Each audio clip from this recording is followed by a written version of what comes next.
Welcome to Midnight Movie Talk live from Los Angeles. It is our best of 2022 show. The other night we did the worst of. You was like, "You're so mean, Eric. Stop being so mean by saying these films are terrible." So tonight we're doing the opposite. It's all positivity tonight because we have the top 10 films of the year. What were the best films of 2022 in my estimation? And trust me when I say I saw them all. Any film that had a legit shot of landing on this top 10 list at the end of the year, I have seen. So you can trust me when we get into Midnight Movie Talks, not bottom, but top films of 2022. We start with number 10. And we have a horror film. We have Smile. And here's what we're going to do. As we go through the evening and the films that I think deserve to be mentioned with the best films of the year, I'm going to bring back my reaction that I had initially coming right out of the theater when I saw the films just literally seconds after walking out. So let's do it. Here it is, Smile. Imagine an A24 film, but far more mainstream accessible, yet keeping the cinephilic aspects intact, and you get Smile movie. A legit eerie, very key, creepy, extra key, and scary creation that announces the arrival of the towering talent in Parker Finn. Paramount's Fire 2022 continues, going to be huge. It says big there, it's huge. I mean, it was huge, wasn't it? I give it a 9.5 out of 10. This is what we're looking for when we watch a film and a director when they come out of the gate, and you watch what Parker Finn did with Smile. And the choices that he made, the shots that he used, the tone that he managed to set with that film that has no, and I mean zero, goof to it, right? Usually get a horror film, you get a character that's comic relief, you get something that is jokey, that loosens the tension, that gets us a little bit, lower on the scare factor. This didn't have that. Smile just absolutely dove into the malevolent side of this. And yes, it is very much of a combination of The Ring and I would say Hereditary. Those two films really mesh here and you get Smile. No one's saying it's the most original film, but the style that Parker Finn imprints on Smile and the scare factor makes it the number 10 film of the year. At number 9 is, you guessed it, RRR, one of the most entertaining films of the year. And when you look at RRR, the thing that stands out for me is I go back and remember seeing this film late. I was not early on RRR. I saw it after all you, like, you got to see RRR. It's amazing. You got to see this movie. Here's my reaction coming out of the theater. And this was back in August. I mean, a lot of you saw this like in May. With mountain crushing energy, RRR explodes off the screen. A truly singular movie-going experience. That is very crucial. For me, when I'm evaluating a film, if I get a filmmaker, and we just saw it with Smile, and we're getting it here with RRR, who is very singular with their vision, you can't get this product from every director. And that's the case with SS. With this film, biblical in scope with a spiritual beauty to its lead's relationship, no question going to be in contention for my most unforgettable cinematic event of 2022. And then I ask, why did I wait so long? Because I did see it super late in the cycle. But RRR is just a film that is audacious as hell. And we need to reward and to recognize directors. And in this case, unfortunately, the country of India completely screwed this film over when it comes to Oscars. But now it does still have a shot to get in for Best Picture. It still has a ton of buzz going for it. It's climbed over the past several months. There's a reason, because it's one of the best films of the year. RRR is number 9. At number 8, Women Talking, a film that a lot of you are going to get a chance to see here very shortly. It just opened in New York and LA. Here is my reaction to the film from a few weeks ago when I had a chance to see it. A film that completely surprised me, like a number of films here on the top 10 list. The films we had the other night in the worst of were the films that were largely extremely disappointing.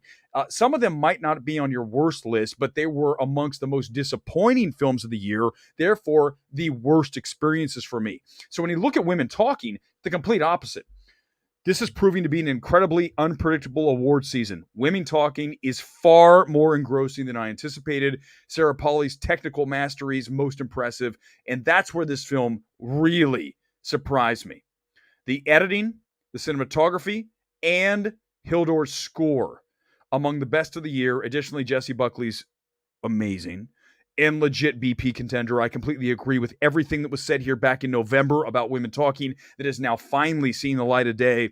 Go to see Women Talking. It is a film that you will be like, wait a second, this is not what I expected, because there is something that happens inside of Women Talking that will catch you off guard and changes everything that happens on screen. And that is what I was completely and utterly not prepared for.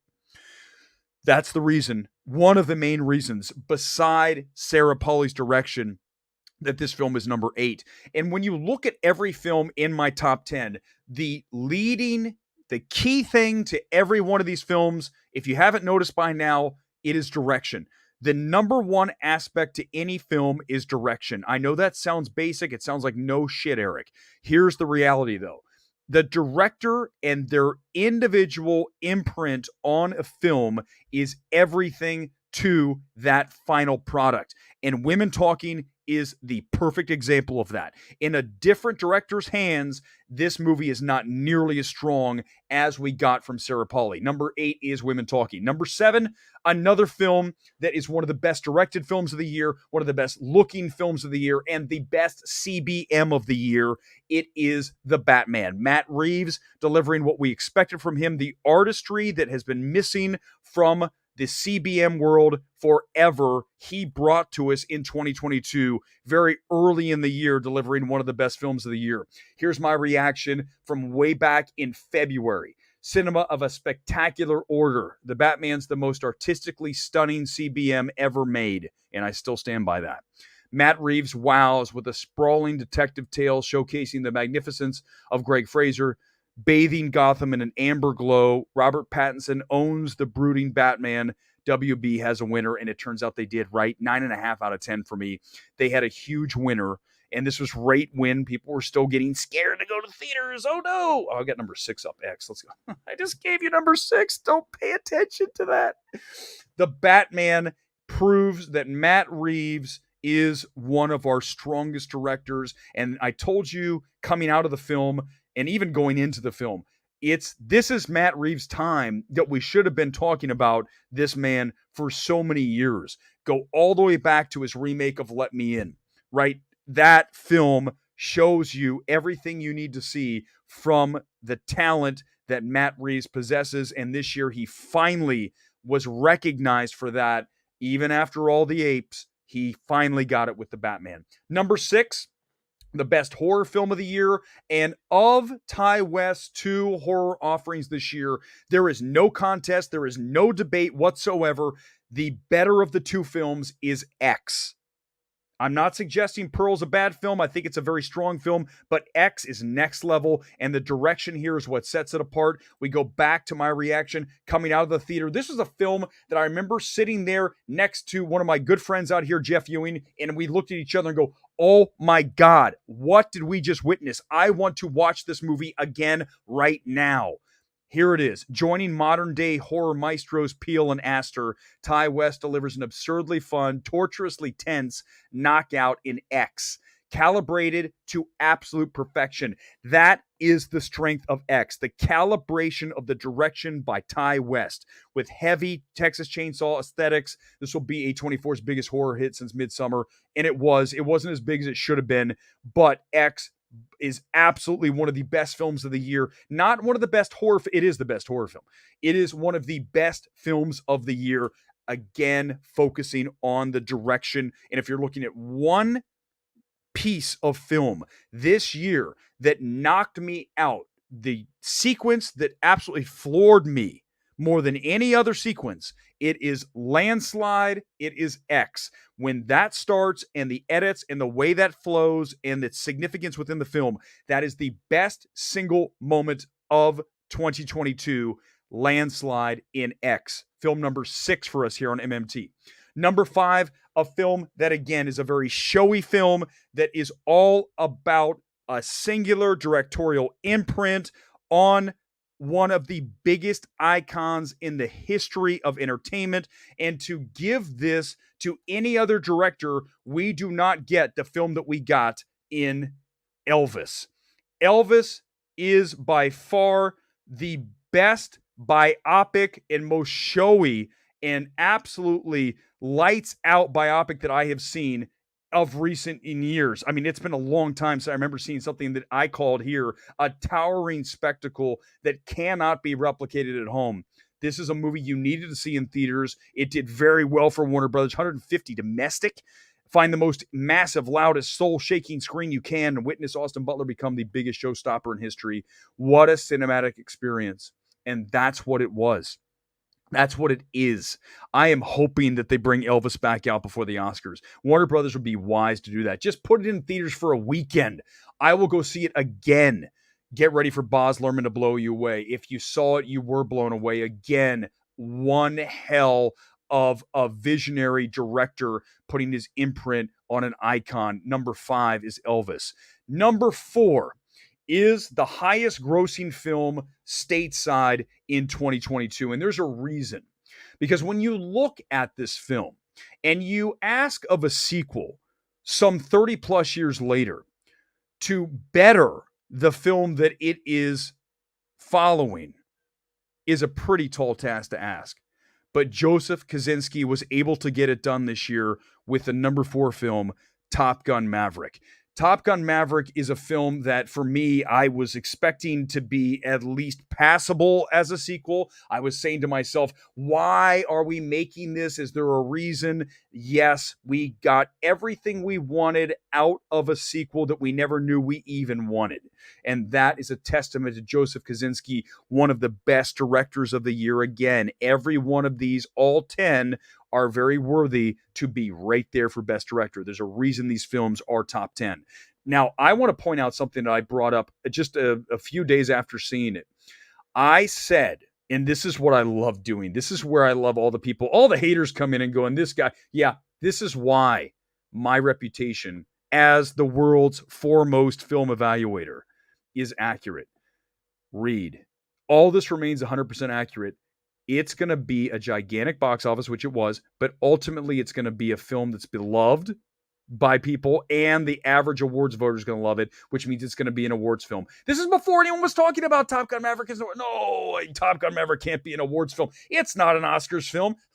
Guess who said that? Way, way, way back in May. That would be me, because it's one of the best films of the year, and Kosinski is responsible, along with Cruise and a cast that I think there's really nobody here making a misstep. One of the best ensembles of the year as well, Top Gun Maverick. And there's a reason, again, this is the number 1 domestic film at $718 million stateside, a record that will not be touched by Avatar, by the way. Let's throw that in there right there as we get into more things tonight. We'll talk about that after we do the top 10, but there's no way Avatar 2 is getting to Maverick stateside. It's not going to happen. 0% chance.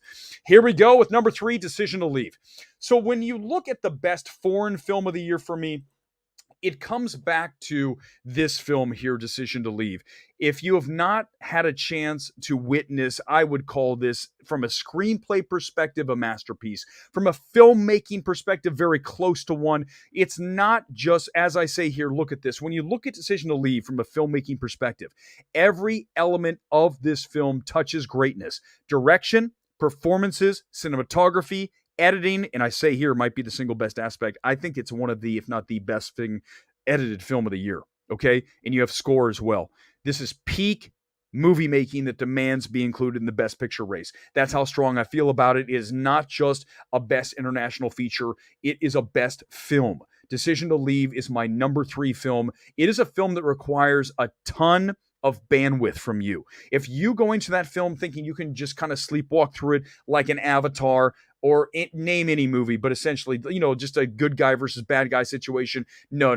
Decision to Leave requires that you have your brain amped to the highest level and you're ready to go with this thing, because you have to follow it.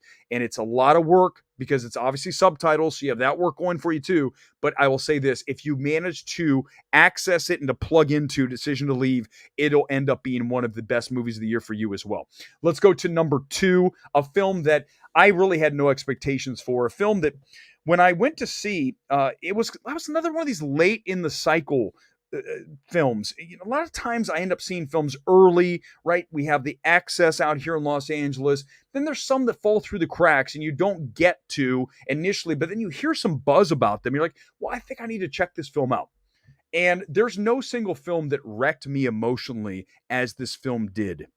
I remember sitting there as the credits began to roll at the Burbank 16, and I was crying. Big, open, ugly crying at this film. And is because there is no film this year or any other that I can think of recently that deals with the relationship of father and child like our number 2 film, which is After Sun. Charlotte Wells is going to be a talent that you guys are not even going to be able. I mean, this is going to be one of our best directors that we talk about in years to come. She has delivered one of the best films of the year, number 2 for me. And let's go back to the initial reaction for me coming out of the theater as, again, I was a crying, puddled mess there. In an award season of big directors with coming-of-age films, and you go back and you look at, obviously, The Fabelmans, you look at Armageddon Time. Hey, no, there's one coming-of-age film that absolutely owned all the others, and it is After Sun. Charlotte Wells delivers the most artistically and emotionally resonant with her feature debut, yes, her first feature, a work of minimal beauty that as a father I will not soon forget. Allow me to collect my shattered soul. That was me, because if you have had a chance to see the film, whether you were as emotionally moved as me or not, if you get to the core of what After Sun is, and what it is it's the relationship, obviously, between the daughter who's now grown and the father who I think we can all pretty much assume is no longer around. When you watch that in that conclusion of the film, when you are looking for the really artistic and emotional wallop of a finale of a film, the final few frames, then you need to watch After Sun. And I go back to a film for me that does the same thing in a ghost story, very similar, when you get that spiritual aspect where you're tapping into the soul of the viewer, then that is one of the best films of the year. And After Sun was very close to being my number 1. But I think you guys have a really good idea right now what number 1 is. I'm going to let you guys throw it in the comments. What do you think is number 1? This shouldn't be hard. You guys should know this, because I've only raved about this movie from the very second I came out of the theater and came on and did like an hour and a half stream talking about how much I love this film. And it's not just about the performance at its center. Everyone talks about this film as this is all about this person. And it is, trust me, having seen it now for the second time just 2 nights ago, it is not all about one person. That one person is delivering one of the best performances of the past decade plus. If you put this actress up against any other actress who won Oscar going back a decade or more, you are not going to find someone stronger than Cate Blanchett in Tar. And yes, you guys nailed it. Everyone's coming in with the Tar. Someone actually had Firestarter. No, that's wrong, but Tar is number 1. Firestarter was close for me, trust me. Let's talk about Tar, because I'll go back and I had a chance again to watch it just the other night for the second time. Look at this. This is my reaction when I came out of this thing. A mesmerizing unveiling of artistic genius. By the way, that is mint. That is such a mint quote. If you want to quote something, that's the quote. Tar enthralls behind an otherworldly Cate Blanchett and a directorial master in Todd Field, who has not had a film in 16 years. Todd Field, you can take another 16 if that is what you're going to do with your time, is create Tar. Create another film like this. 2 maestros working in symphony to conduct one of the best films of 2022. Shockingly accessible too, which I fully, absolutely stand behind that comment as well. Focus is sitting on awards gold. It's also Focus. You're not only you're sitting on awards gold here with a 9.5 out of 10. Hell, let's call it a 10 at this point. You are sitting on the number 1 film of the year, Tar. That is MMT's number 1 film, and it all goes back to not just Blanchett. It goes to Todd Field. Watching this film for the second time, finally I had a chance to see it on the big screen. I was waiting. I'm not watching the screening link again. I want to see it again at a giant theater in a screen. That's what I had the other night down at Raleigh Studios. When I saw it for the second time, I was reminded of all the things I loved about it the first time. The minimal direction. If you're going to direct a film, I love minimal skeletal direction. I like almost a documentary approach to my direction, especially in a film that really feels like a biopic, right? Now, Elvis is another deal. What Baz did to that is totally different. That's a different situation. That's Elvis. It feels like a documentary. That's why if Lydia Tarr, you believe you're watching a real person, not just Cate Blanchett, but the way that Field calibrates this film and the way that he shoots it, the coverage, right? The cinematography, the edits, it is really symphonic. And it's just a gorgeous film. And Todd Field, if he isn't the best director of the year, we're doing it wrong. Okay. There's no one else that's even close. You could put SS in the conversation. I could certainly have a lot of these people here in the top 10. But if you're going to pick one director who not only directed the best film of the year, but wrote the best film of the year, because we've seen a bunch of people this year that have flamed out when they tried to write and direct the film. Babylon, Damien Chazelle, fail. Spielberg, direct and write, not a well-written film. I know it's his life, but it's still not well done. And then I know he had help, but still. Then you have James Gray, Armageddon Time, not a well-written film. So you have all these directors that are very talented. When they tried to write and direct, they didn't get it there, right? But here we are with Todd Field, not just directing a masterpiece, but writing the best character arc of any story that we've seen this year. That's how strong Tar is. My number one film of the year. Let's talk about it. Get into the comments here tonight. By the way, that's it for the top 10. Anything you want to talk about, we're in. Any films you want to ask about that were close. There were a few. I will mention those quickly. Very close to getting in, She Said. She Said is a far better film than you've been led to believe. I'm sure the box office did not help that film. It absolutely bombed. No one's going to argue that.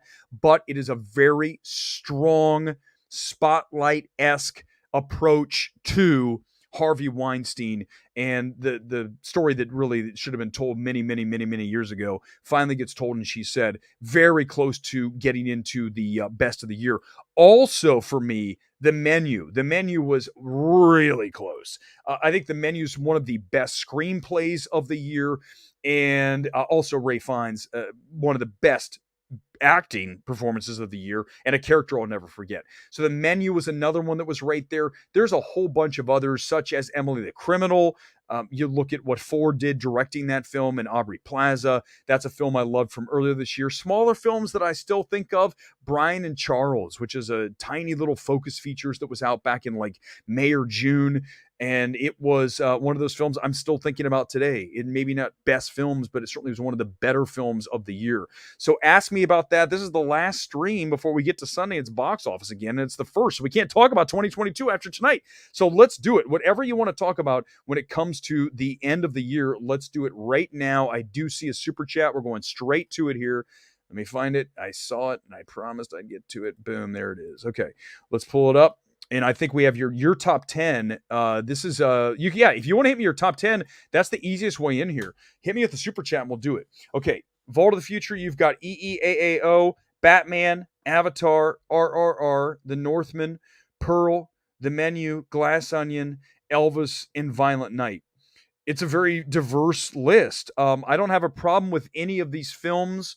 Even EEAAO, I didn't have on my worst of the year. I think it's one of the most overrated films of the year because I think the back end of that really falls apart because it just beats you into submission with a repetition of ideas. But I do think that EEAO is not one of the worst films, so I don't have a problem with it being on the list.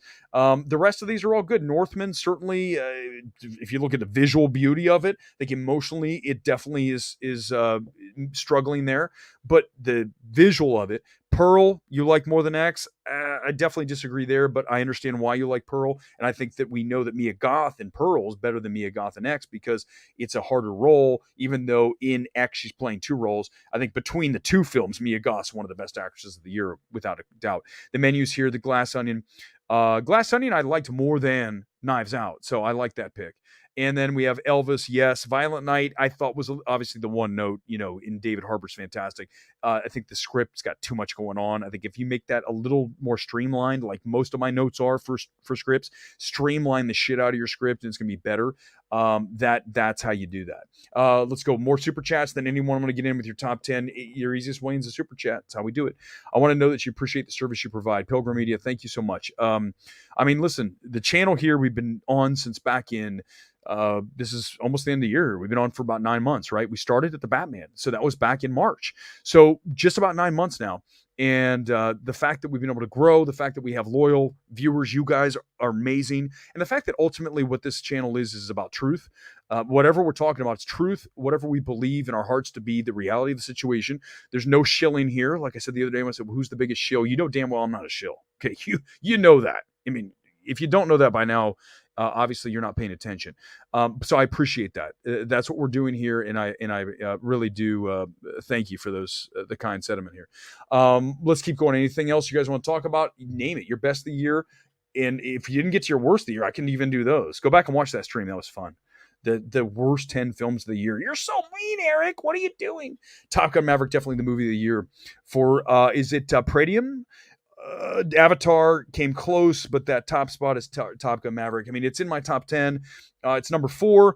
Really, when you get up, other than Tar's my number 1 film. There's no way around it. I think Aftersun's 2. I think when you start looking at Decision to Leave and Maverick and Elvis, you start to get into that middle section. You really can flip those around any which way you go. But for me, number 1 for sure is Tar. I mean, it's no contest at the number 1 spot. And then everything beyond that can kind of be jumbled around a little bit. And even like some films that, Smile, I put at number 10. Really, when you look at the grading scales for me, sometimes I had like Emily Criminal right there. Again, Menu. So it's close. There's a lot, listen, let me tell you something. There were a lot of really strong films this year. But the thing that makes 2022 so bizarre and makes it so frustrating is we had these really great films, the 10 I just listed and plus more. But I think mostly what we had in 2022 was a litany of disappointments. So many. I mean, you go back and you look at the films that really, not just sort of disappointing, but were incredibly disappointing to me. And there are a lot of them were on my worst of list. When you look at Fabelmans, The Whale, Babylon, those 3 in particular, not only were they disappointing, they were terrible. But when you look at disappointing, Halloween Ends. These are films that you expected so much more from. And that's the year that we kind of had, especially when it comes to awards. Most of these films just didn't deliver the way we thought they would, like Armageddon Time. Didn't end up being anywhere near as good as you really thought it would be with James Gray directing it. And then obviously Spielberg with The Fabelmans, which is, I mean, really, talk about a flat and artificial film. So that was the disappointing part. But Morbius wasn't one of the worst films of the year. You guys know why? Because it wasn't unwatchable. I didn't want to, stab myself in the face watching the film, which was me during The Whale, which was me during Babylon. So that was a good thing that it didn't make me want to have self-harm. But Morbius isn't, we know that it wasn't going to be great. Okay. The name alone, we knew that it wasn't going to be this amazing, piece of cinema. So that's why it's hard to say the worst film of the year. The films that are the worst of the year, as we talked about the other night, are the ones that you expected to be great and they were horrible. And no way. Listen to me. Babylon is way worse than Morbius. Babylon is horrible. Someone said the other day, in that tweet I read, I couldn't believe it, one of the worst films they've ever seen. I go, my God, that's pretty bad, right? I mean, I don't know. It's up there for me, but I don't know if it's the worst I've ever seen. This is your list. What do you think wins Best Picture? Right now, Ken, I think when we look at it, let me pull up awards days. Right now, I still have Fabelman's number 1, and I've got number 2. I'm going to put Maverick. I really, because listen, here's why I got Maverick number 2. Let me pull it up. Here's Best Picture. Get out of here, ads. I love you, but I don't want to see you right now. Okay, so Fableman's number one, Maverick number two. So when we look at a preferential ballot, let's talk about, since we've got some time here, and we're talking about best of, and we're talking about Oscars. Preferential ballot is set up, as you guys probably know by now from discussing it here on MMT. You list your top 10 films when you're an Academy voter in preference. So number one would be Maverick for me. Let's say of these 10, it would be Tar for me. But let's say if you're a regular voter, you put Maverick 1, Fableman's 2. So Maverick being number 1 is obviously in a really good spot. If it gets 50% of the votes in the first round of that whole thing, it wins right off the bat. Not going to happen. We don't know if it's ever happened, but the chances are, likelihood are very low that it's ever happened where it got number 1 right off the bat. But what you're looking for is a film that's always going to be in the top of any given voter's ballot. And when you look at Fableman's and you look at Maverick, those are two films that are very likely going to be very high on a ballot, along with Banshees of Inisherin. I think Banshees is overrated, but I still understand how a lot of people like it, so I think it's going to be higher on ballots than lower. Elvis is going to be higher on ballots than people think. And then Everything Everywhere, it's not going to happen. Like, anyone who's predicting Everything Everywhere is going to win Best Picture, I think you're incredibly misguided, and you're going to be in for a big shock on Oscars night when the winner's revealed. I think it's really down to two films. I think it's Fableman's or it's Top Gun Maverick. And I'm telling you now, guys, if I had to pick one, it's going to be Maverick. I really do. I think that there's no question that it's going to be Maverick because it's going to win the preferential ballot. So remember, I said that. I've said that so many times. I'm saying it again here on the 29th of December. Come back to this time. What time was this? Thank you. I got to remember this so I can cut it out for Twitter when everyone goes, that guy doesn't know what he's talking about. That Eric Weber has no idea. He's a shill. And then it's like, oh, that's right. Let's go to all the things I called this year. Yeah, I know what do you want to go with. What do you want to start with? Where do you want to end? Because it's literally just a nonstop, unceasing list of things that I was right about. Do you think there should be a critics branch of the Academy? There should be, after looking at the short list. I was just coming to out of a movie with my friend Paul here tonight, and we went to go see Broker, which I liked. I think if you look at, is it Correda, I believe is how you say his name, Correda. He's the director who directed Broker. You look at Shoplifters as a stronger film. But we were talking afterwards about the short list, and we were both like, I can't even believe, he even said again, we were discussing how you miss Reznor Ross for Empire of Light. How do you not put that in the top 15 scores of the year? Like, that's an impossibility to miss that. And when that happens, heads roll, like you're fired. So you're asking me, should there be a critics branch? There should be a me branch of the Academy. That's for sure. They should have me come in as the consultant to look at their picks and go, what the hell were you guys doing here? What are these decisions? Why do you have the score for Devotion in here? You talk about a forgettable score. Why is that here? That's what they need, is a dose of reality. So yes, I'm totally up for that.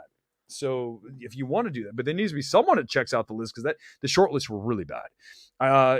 Alan, I just joined. Did Fableman's? No, you know the Fablemans did. You know damn well, Alan, I do not love the Fablemans. It's one of the worst films of the year to me. Your reaction to Fableman's win? I will not run. I will not freak out. I will not. If Banshees wins, I did say if Banshees of Inisherin wins, I have to run up and down Sunset shirtless carrying a torch. So I believe it was Banshees. I don't think Banshees is going to win. I'm not going to say anything about Fableman's because that's probably going to happen. Fableman's, if it wins, will be that when we go back in history and we look at Oscar wins, we're going to go back and say, that is the textbook example of voting for a feeling and for a director versus the actual product, the actual film. Because that's what's happening here.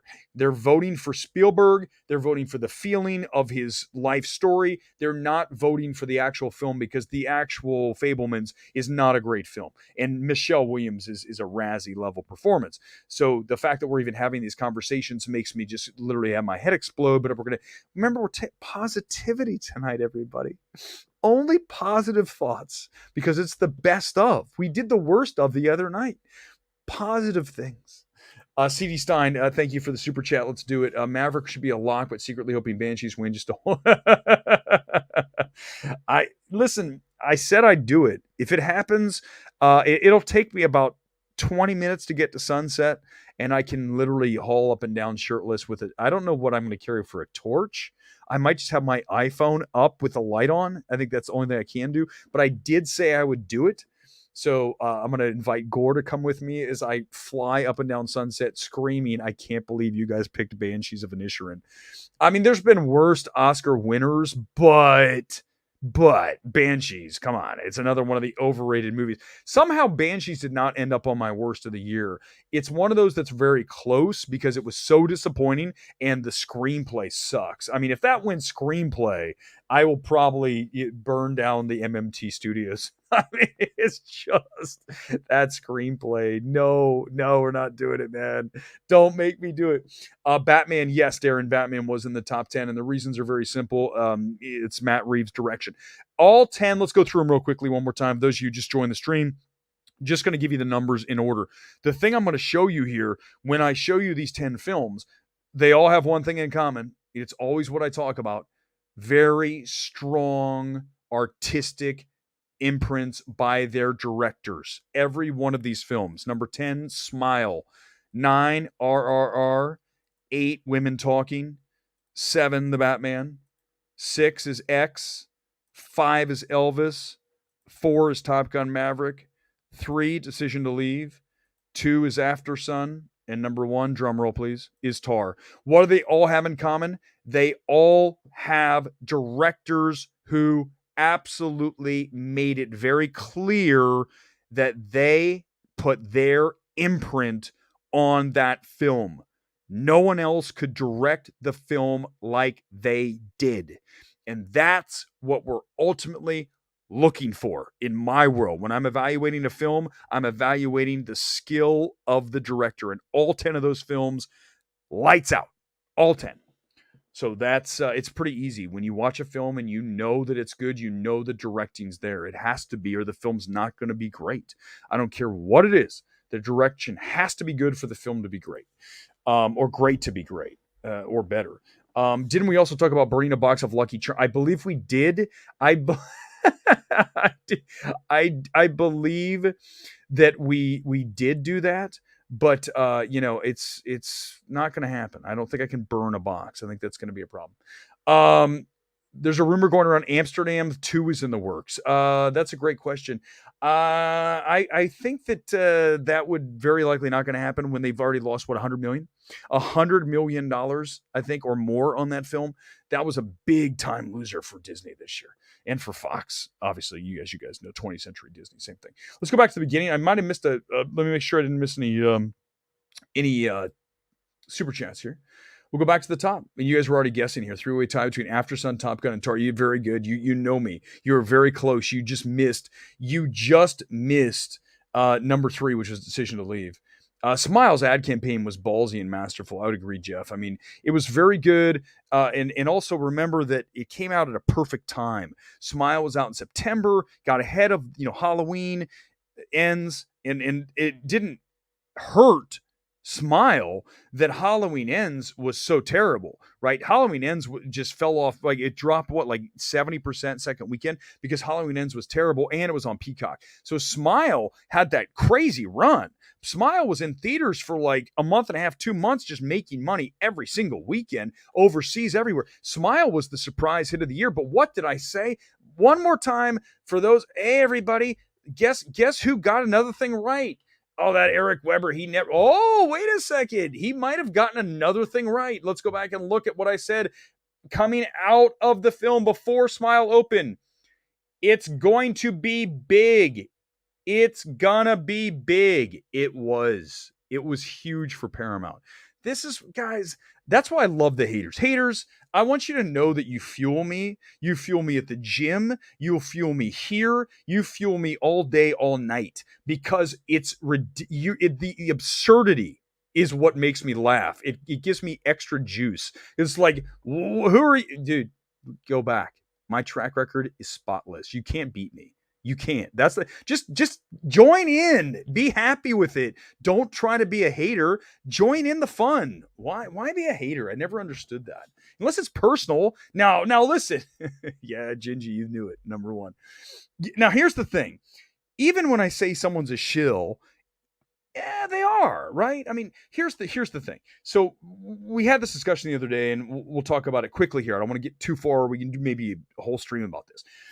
Here's why it's valid to say someone's a shill. Because if a studio is going to use the quote from the shill, from the person who is only going to say positive things, and attach it to their movie, then you might as well have someone at the studio be writing the quote and just put, like Sony did years ago with that fake critic, put a fake critic in there and just put anything up there, because the person who's writing it is only saying good things. That's why it's a problem. That's why these people have to be called out. I'm sorry. It's just, that's the reality of it, guys. I mean, I don't care if it's mean. It doesn't matter if it's mean. I mean, why does it matter if it's mean? That's the question.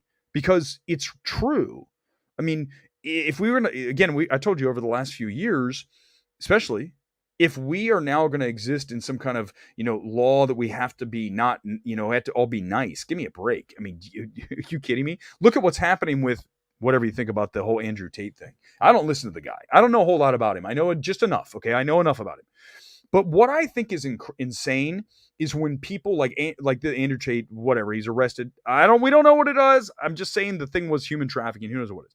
But here's my thing about that. So, okay, so by the way, tonight's Kits Man City. I figured if we're going to talk about the best of the year, then I better have on, one of the best teams in football / soccer here in the States, which with the champions patch. Okay, so going back to Andrew Tate real quick. So here's the thing that's always just like fascinating to me is when someone gets quote taken down, and whether they, Andrew Tate, from what I can tell, is a loudmouth. He's, very certainly unapologetic about being a guy, whatever that is. Okay, whatever that is. But when those people are silenced, it's like the other people are just like, oh, that guy, I'm glad we destroyed him. Like, I just think it's so bizarre to take such glee in the destruction of others unless they are literally terrible. And I mean, I'm not talking about saying things that are bad or mean. I'm talking about literally Hitler. Literally, not you are, right? So that's the whole thing. Is like, why it kind of lessens you as a person when you are celebrating the destruction of somebody because they're a loudmouth, because you don't like what they say. They're not, unless they're doing something that is physically wrong. And in this case, he was accused, I guess. I don't know the whole details. I'm just saying accused of the trafficking. We don't know the details. But the whole piling on, I just don't understand it. It doesn't make it's just bizarre to me. But it is what it is. That's the society we live in now. I wouldn't even know who he was. I didn't even know who he was either, Rusty. I just knew that he was, this toxic guy. Like, okay, whatever. I don't know. I mean, just how about this? We just let people do their thing. And if you don't like it, just don't watch or don't listen, like Andrew Tate, okay? Forget whatever the other things going on. I don't know. I don't know about the trafficking. I'm just saying someone who's out there and says things, oh, I don't like that person. Tucker Carlson, let's use, for example. Let's use that. Let him talk. Who cares, you guys? Be better than that. I mean, I might not agree with everything that someone says, but I'll go, tell Tucker Carlson to go to hell. He shouldn't have a voice. That's the thing that bugs me, when people want to censor others. If you don't like it, just don't watch. Don't talk. Someone was just in the stream a few minutes ago saying some shit. I'm like, come on, man. Like, go do your thing, whatever that is. But those of us who are here, and we're doing something. We're talking about films.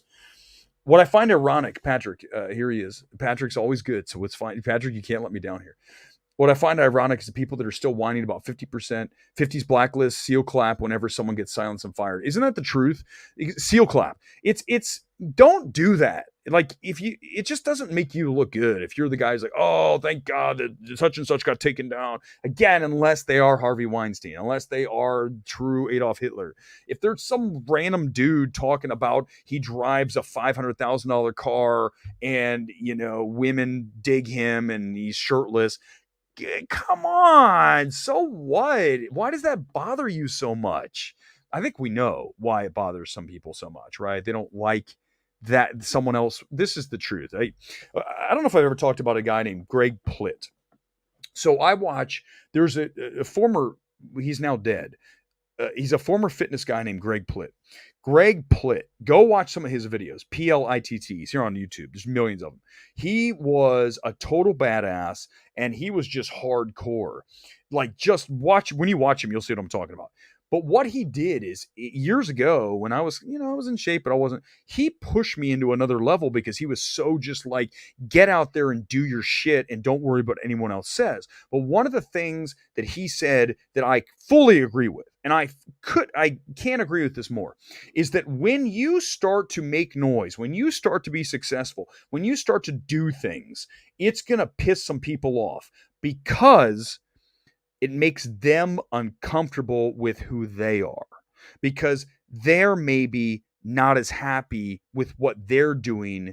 And so therefore, when they see someone else doing something who's succeeding, hence the word trolls, they try to pull you under with them. And you have to rise above that and go, I just don't have time for that. And that goes for everybody out there, whatever you're doing.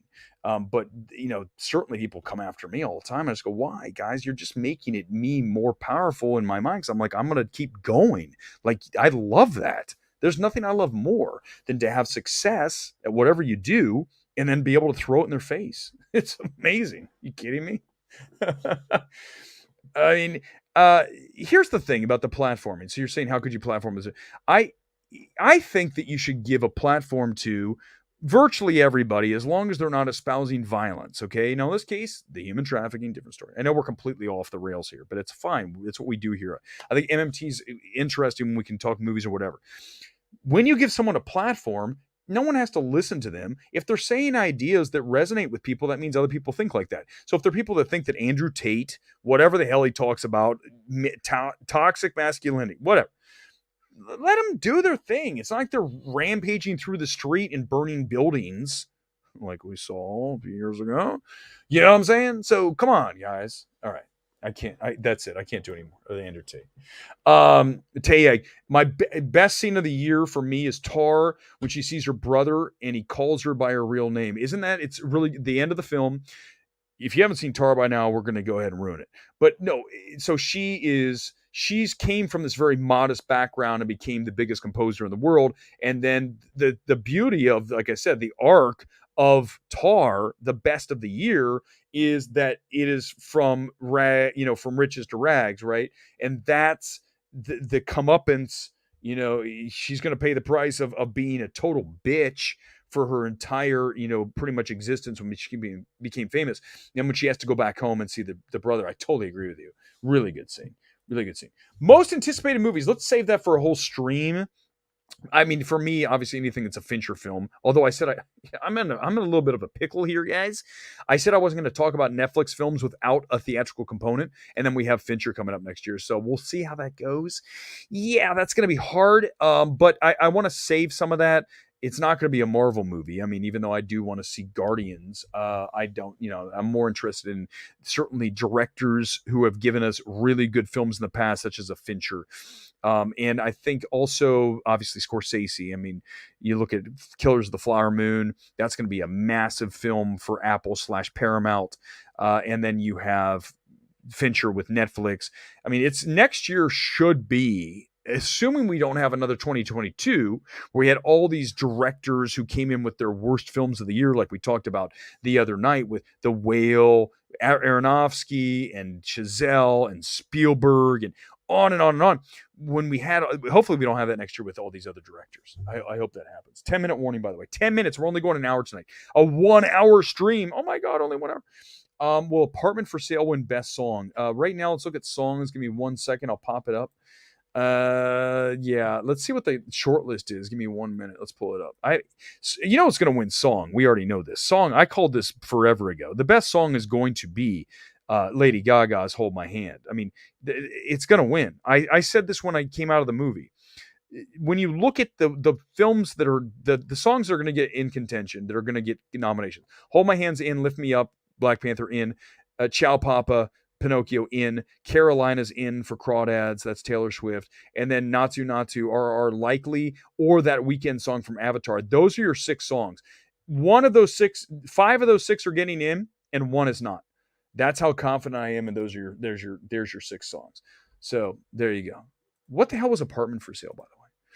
How will Dune 2 listen, if Dune 2 is remotely as great as Dune 1, then it'll be I mean, Dune 1 was my number one film of 2021. So right now, Pilgrim, you're looking at, for me, that's my most anticipated film. Wait, forgot that was coming out. I haven't even done the research yet as far as what is coming. I'm still kind of wrapping up this year. And I haven't done that whole. We'll do an anticipated movie stream. That's an easy stream. That'll be a fun stream because that'll get everyone talking what they're looking forward to. And there's a lot to come next year. If you look at it, I just did a cursory look at what was coming up. If you look at next summer, especially, there's so many great films in there. And you have Nolan returning. You have Barbie, I think, is going to outperform.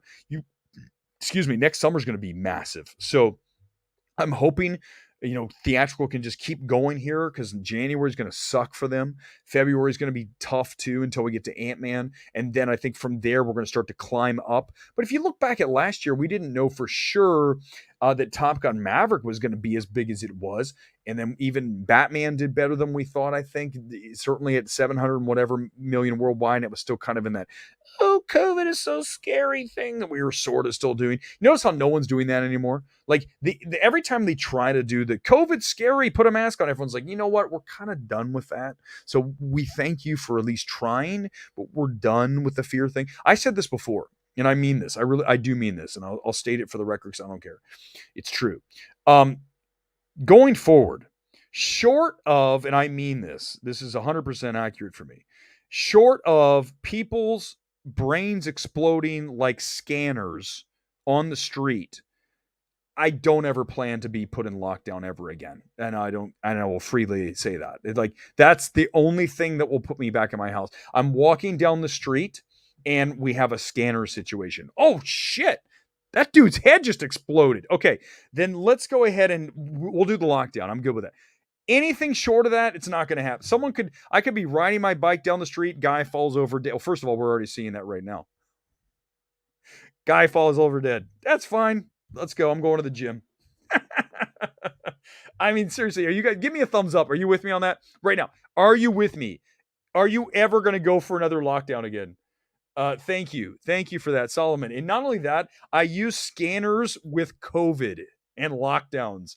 That is enough right there to get me a like, just because it's so random. And it's 100% true.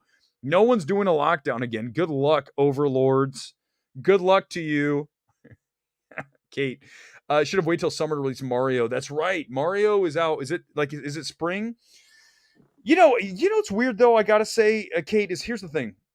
When you have a film that is going to appeal to families, even during school, you still can do a really big opening weekend and do some matinees after school and night. I don't hate it totally. It's got to be the number one thing for releases is this. You got to have space. So you don't want to have your film come out right after another film opened that was big. So let's say, like Avatar 2 opened, you don't want to have your film open the next weekend.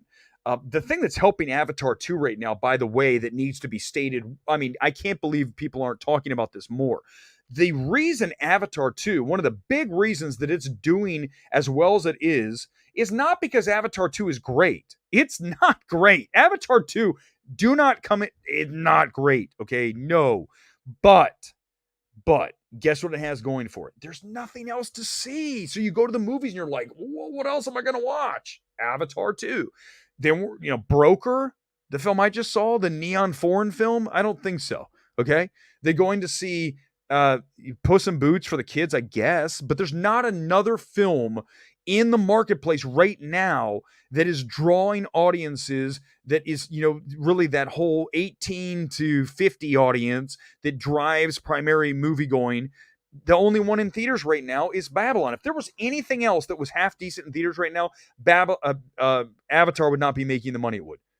I'm telling you it wouldn't, because people would say, well, maybe I'll check this thing out. When you go to the movies now, you have no choice. You're like, I'm going to go see that. That's it. Puss in Boots is the one. Puss in Boots is the only other option you have, right?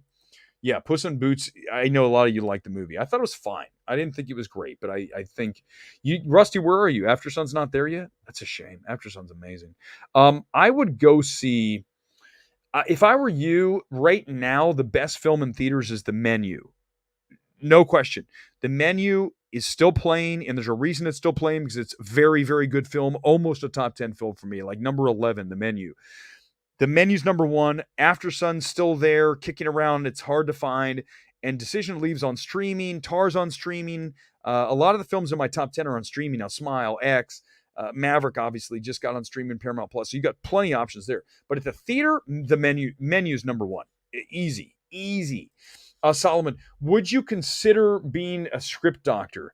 Yeah, I would. Absolutely, Solomon. I mean, listen, I think that I would love to, because what happens is that I see these films and I think to myself, there's a better film here if you just would have done boom, boom, boom. Three things. If you just would have switched this, if you would have gotten rid of this character, if you would have cut this, do that. It's very rare that I don't have notes for a film. I don't care what the film is. Almost every single film that I see, the number one note is too long. That's the first thing that comes out. It's Broker tonight. Broker, too long. Babylon, punishingly too long. Avatar, oh my God. I mean, if Avatar's 2 hours, first of all, it's a better film, no question. Second of all, you get more screenings, you get more money. The fact that Fox, 20th Century, Disney, we're just going to call it Disney now. There's no such thing as 20th Century. It's Disney. Disney didn't tell Cameron, no way, bro. You're not having a 3 hour and 8 minute, 3 hour and whatever it was, 312. We're not doing this. You are going to abide by our 2 hours and 10 minutes. That's all you get, and discussion, because they get more screenings, they get more money, all that stuff. That would be funny if Avatar 2 loses to Megan. Here's what I will say about Megan coming out next week. I'm going to see it, by the way, Tuesday. We'll do a Megan stream Tuesday night here.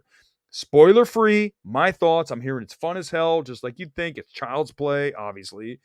But when you watch Megan and you see people watch the trailer, you see people talk about it online, there's a buzz about the film. It's going to outperform. I don't know what that number is, 15 plus, maybe it's 20, maybe it gets up to 25. Who knows?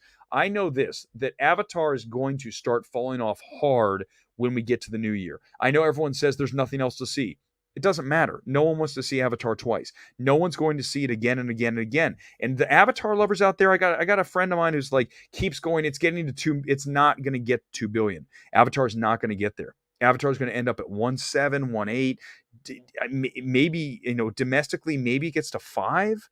I'm going to go 1.85 on the final number for Avatar 2. If it gets to 2, I will be shocked. Here's the problem. You're all assuming that Avatar 2 is going to keep doing the same business that it's doing right now in the Christmas corridor throughout all of January. No, it's not. The reason it's doing the numbers it's doing right now is twofold. 2 reasons. One, it's the Christmas corridor. Everyone's out. They're looking for something to do.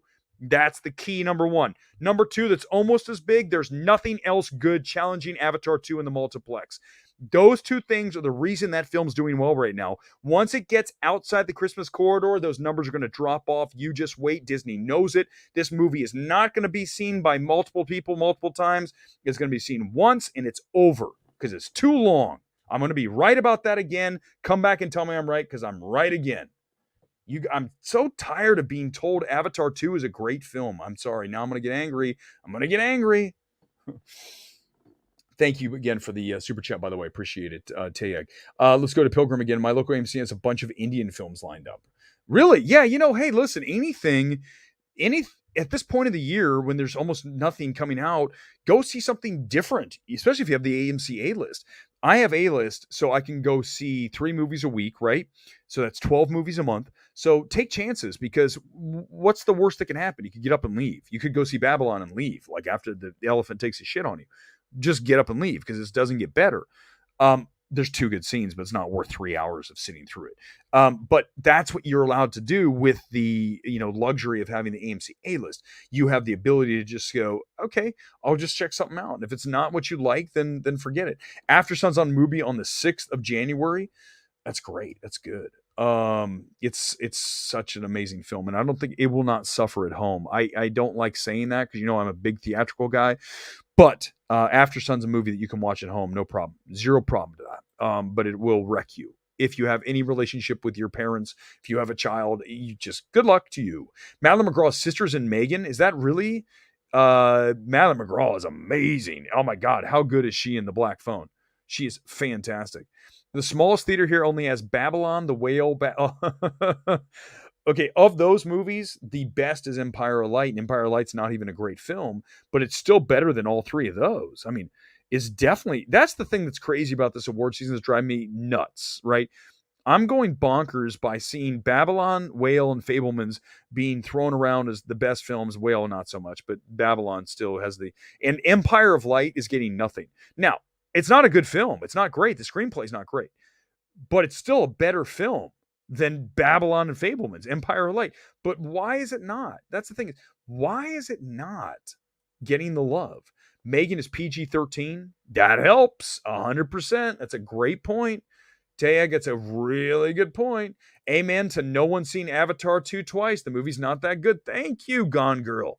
Thank you. It's not that great, and it's too long. It's too long. Everyone's coming in here with Maddie McGraw's sister. I think she's amazing in that movie. Chris Gore already watched Avatar 3 times. I doubt he did not. Did he go in there? Gore's nuts. I love the kid, but listen, the guy's crazy. It's not good. I'm sorry. I was asked that question tonight. Paul asked me, he said, hey, would you watch Avatar 2 again? I go, no, I would actually watch The Whale again. And there's one reason why I'd watch The Whale before I'd watch Avatar 2, because The Whale's shorter by an hour and 12 minutes. I could never sit through Avatar 2 again at that length. If Avatar 2 was 145, 2 hours, I might do it. No way at 312. No way. Violet. No, it's all good, Scotty. It's all good. Yeah, he's Darren Gore. Thank God. Since Gore's not here, I can hammer him. No, I can't. I love Gore. All right, let's do like a 2-minute warning. Anyone else? Last comments, and we're out of here. If you missed the top 10 films, roll it back to the beginning of this. It's available for you, I believe, in each and every one of these films. If you haven't seen them, make an appointment viewing with all of them and get back to me with your thoughts. I think a lot of you have probably not seen After Sun. I would put that very near the top. I imagine you probably have seen Tar by now. If you haven't, get on that. Obviously, you've seen Maverick. Decision to Leave is a film I bet you a lot of you haven't seen. Get to that. That is on streaming as well. And in theaters right now, the best option is The Menu. I mean, there's no question to get it. I missed yours. Hold on, Mahato. If I missed a super chat, I'm going back. Give me a second. Give me a second. I'll find it. Give me a minute.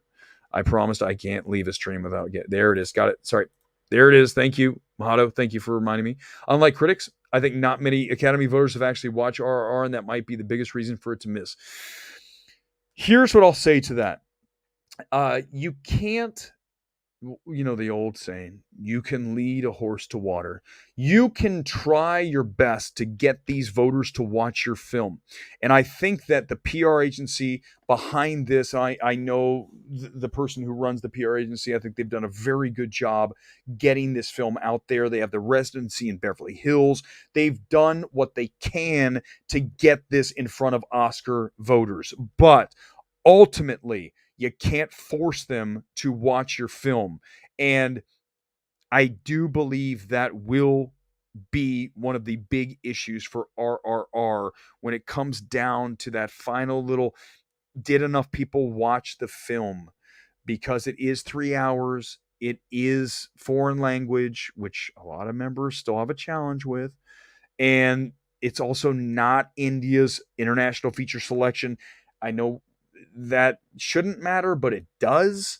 When you don't get that international feature pick from the country, it devalues your film in the eyes of voters. And I can tell you now that I strongly believe that if you look at what Neon just had with Broker, so Broker's Korean film, so is Decision to Leave. When Korea said we're going to pick Decision to Leave, that left Broker all on its lonesome. I think Broker's a strong film. It's not as good as Decision to Leave. But when you're not picked as the international feature for your country, then the studios, the people, the voters go, I don't, it's just, you're going to have a harder time getting people to watch. So I think that this is an accurate assessment. I think that it's going to be but you can't, there's nothing you can do about that. I think that's all you can ask, that the studio, that the PR company did their best to get people to watch it, but you can't make them watch it. It's like, I could sit here, I told you all the 10 films that I love, right? But if you don't want to watch it, you're not gonna. You're gonna be like, I don't want to watch After Sun, even if I'm saying, MMT Weber says great. Nah, I still don't want to watch it. Tar, whatever it is. Um, okay, I'm still getting super chats. You're gonna keep me on. I can't believe you're doing this to me. Decision to Leave is amazing. Tayeg, thank you again, by the way. I wish Tang Wei was nominated, but alas, she won't. The editing of the movie is chef's kiss. See, these are the things that you have to pay attention to. You have to know, right? From doing this for a long time, and why I'm the world's leading film evaluator, foremost, I should say. I apologize for that. Is that when you watch Decision to Leave, you quickly identify that the editing is among the best of the year, and certainly lights out. I mean, it's elite editing. So when you watch the film, you see that and you go, okay, there you go, there's one of our editing films. It doesn't take long. When you watch Moon Age Daydream, editing. I mean, look at Sunset Circle, right? The group that I chair. What did we have in editing?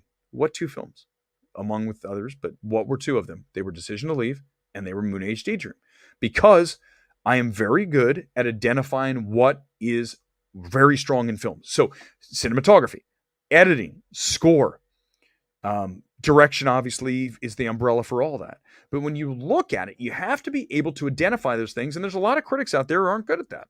It's just the reality. They can't, they don't even know. Like when I hear someone say, the great example, my Critics' Choice, which, by the way, at some point we're going to do a whole Critics' Choice stream. I can't wait for that. Critics' Choice nominating Hildur for the score of Tar, when there is virtually no score to Tar. That's the beauty of Tar. It is almost a documentary. It's skeletal. It's minimal in direction. There's no score. And yet, Critics' Choice, they gave it a nomination for score. Here's what I'll say. Any member of Critics' Choice, and now that I'm not in there anymore, I can savage the hell out of them.